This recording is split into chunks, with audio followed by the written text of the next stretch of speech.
This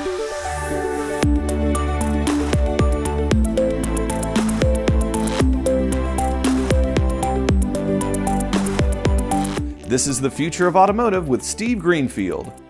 Welcome back to the latest episode of the Future of Automotive on CBT News, where we put recent automotive and mobility news into the context of the broader themes that are impacting the industry. My name's Steve Greenfield, I'm from Automotive Ventures, and I'm very glad that you could join us. This week, a major shift in the auto industry, one that could redefine how cars and trucks are built in America. If the legacy automakers are going to compete with the onslaught of the Chinese automakers globally, they will need to rethink their entire businesses, focused on aggressively removing costs of production and dramatically reducing their innovation cycles. So it's exciting to see evidence that the legacy automakers are challenging their business models.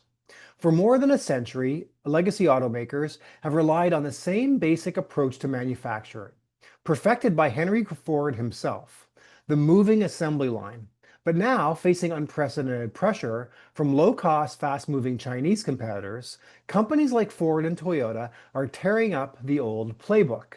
This week, Ford unveiled plans for a $2 billion transformation of its Louisville Assembly Plant. The goal?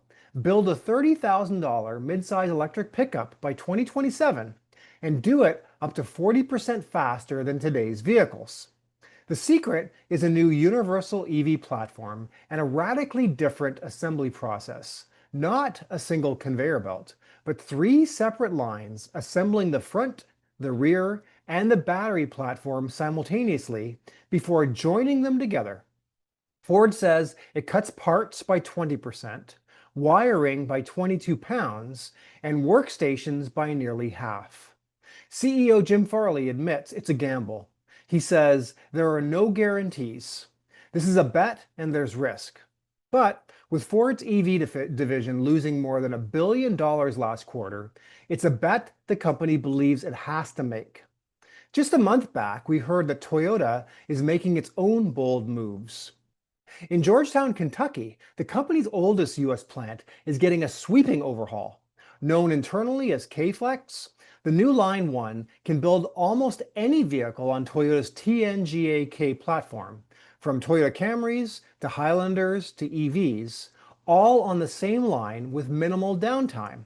It's a highly automated, robot-driven operation designed for maximum flexibility, and Toyota believes it could become the global standard.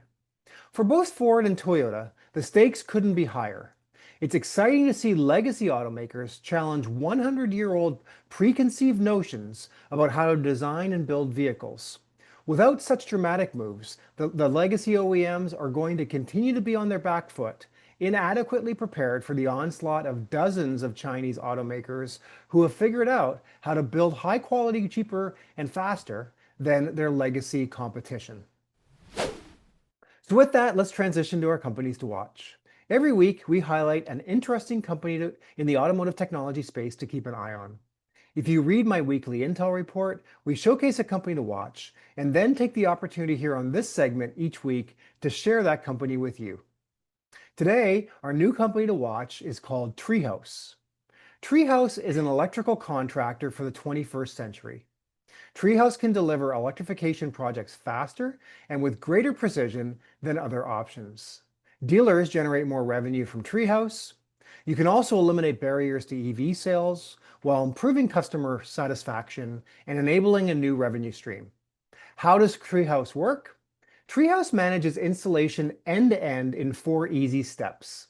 First, Treehouse combines responses from a short customer survey with available property data to deliver an instant, guaranteed upfront price. Treehouse then sends customers a link to upload photos of their electrical panel and where they'd like the charger installed. All installations are done in compliance with the National Electrical Code and local regulations. Treehouse handles the permit process so customers don't have to. If you'd like to learn more about Treehouse, you can check them out at www.treehouse.pro. So that's it for this week's Future of Automotive segment. If you're an auto tech entrepreneur working on a solution that helps car dealerships, we want to hear from you. We are actively investing out of our dealer fund. Don't forget to check out my first book, The Future of Automotive Retail, and my new book, The Future of Mobility, both of which are available on Amazon. Thanks as always for your ongoing support and for tuning in to CBT News for this week's Future of Automotive segment, and we will see you next week. Thanks for watching The Future of Automotive with Steve Greenfield.